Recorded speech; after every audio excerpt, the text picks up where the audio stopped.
My dear students, welcome back to my YouTube channel.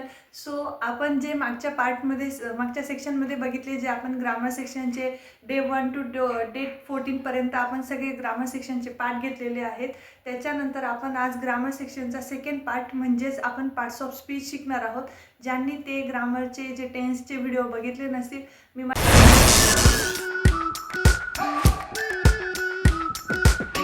We've been waiting for so long. We've been waiting for this time to begin. We ain't getting any older. Day 14 पर्यंत आपण सगळे grammar सेक्शनचे part घेतलेले आहेत. त्याच्यानंतर आपण आज grammar सेक्शनचा सेकंड पार्ट म्हणजेच आपण पार्ट्स ऑफ स्पीच शिकणार आहोत. ज्यांनी ते ग्रामरचे जे टेन्सचे व्हिडिओ बघितले नसतील, मी माझ्या चॅनल अपलोड केले. प्लीज जाऊन ते व्हिडिओज बघून घ्या, जेणेकरून तुम्हाला हा पार्ट समजायला सोपा जाईल. आणि मारूया parts of speech.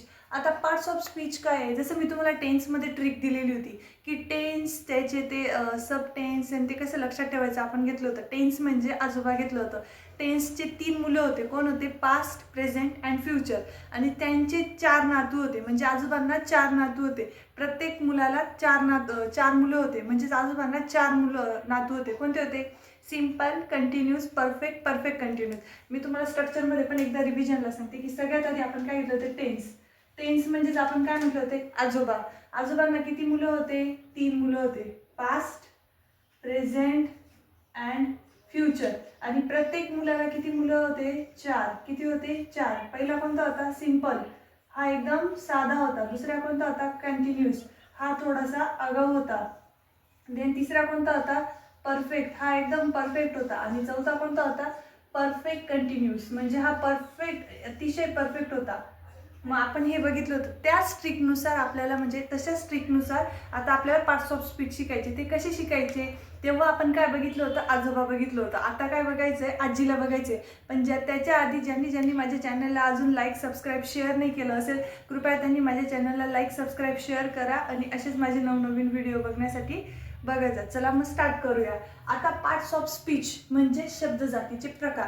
Parts of speech म्हणजेच काय? शब्द जातीचे प्रकार. आता आपण याला काय समजणार आहोत की आजी आहे. शब्द जाती, पार्ट्स ऑफ स्पीच काय? आजी. जसं आपण याच्या तिथं बघितलं होतं आजोबा, तसं जे काय आता आजी. ही काय आहे? आजी. आजीला किती नातू आहेत? 8. 1 2 3 4 5 6 7 आणि 8. आजीला 8 नातू आहेत. आपण काय बघितलं होतं? आजोबांचे 4 नातू. पण आता आजीचे 8 नातू. पहिला नातू कोणता आहे मग? नाऊन. पहिला नातू कोणता आहे? नाऊन म्हणजे नाव. हा नावं सांगतो सगळ्यांचे, याचे नावं तोंडीपाठ असतात. देन दुसरा कोणता आहे? प्रोनाऊन. प्रोनाऊन म्हणजे सर्वनाम.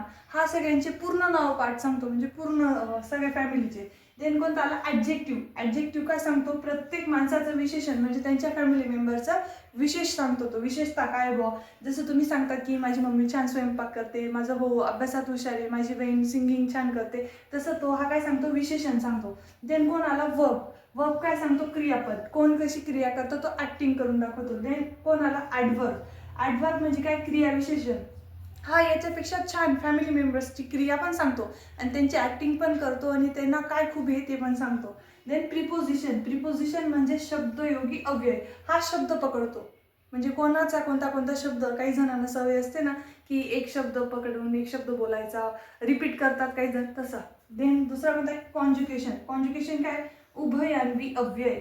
देन इंटरजॅक्शन. इंटरजॅक्शन मीन्स केवळ प्रयोगी अव्यय. आता हे जे आजीचे 8 नातू आहेत ते आपल्याला 1 बाय 1 एक स्टडी करायचे आहेत. तर तुम्हाला noun, pronoun, adjective, word, adverb, preposition, conjunction आणि इंटरजॅक्शन हे आपण 1 बाय 1 एकदम डिटेलमध्ये स्टडी करणार आहोत. पण तुम्हाला त्याच्यासाठी माझा पूर्ण व्हिडिओ बघावा लागेल. आणि भेटूया पुढच्या व्हिडिओमध्ये, ज्याच्यामध्ये आपण नाऊन बघूया. आणि तुम्हाला हा व्हिडिओ कसा वाटला नक्की मला कमेंट बॉक्समध्ये सांगा. तोपर्यंत माझ्या चॅनलला लाईक करा, सबस्क्राईब करा, शेअर करा. Stay tune.